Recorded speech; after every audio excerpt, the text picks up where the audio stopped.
канун великого праздника 80-летия Победы в Великой Отечественной войне нашей страны над фашистским захватчиком в Северо-Восточном линейном управлении прошло торжественное мероприятие, в котором приняли участие ветераны тыла, работники авиапредприятия нашей республики. И школ перегонял, и на других работах работал.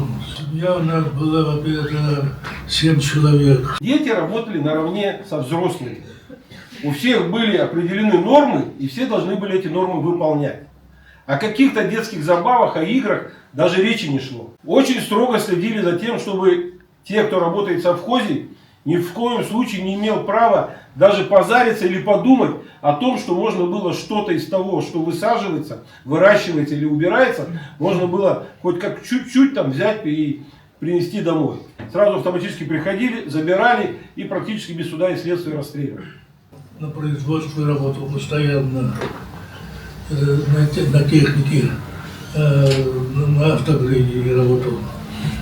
Сколько там в аэропорту 50 лет отработал. И сейчас молодежь, правда, это не скажу, что она плохая.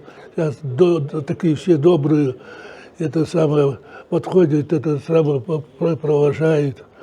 Про Ленинград — это ваша родина. Это моя родина бывшая. Я до 42-го года жила, а потом отца нету, мамы нету, нас эвакуировали оттуда, в Кемеровскую область, Новосибирскую сначала. Эвакуировали нас туда, в детдом. С 56-го года я здесь живу, а потом в авиацию пришла работать, выучилась на шофера. Надо свое государство любить, свою родину любить. И для родины стараться все делать.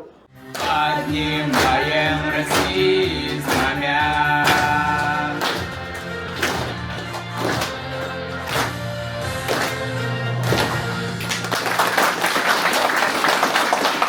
Но я от себя лично, как начальник управления, желаю всем нашим горожанам и жителям огромной республики здоровья, счастья, любви и мирного неба над головой. С праздником, с Днем Победы!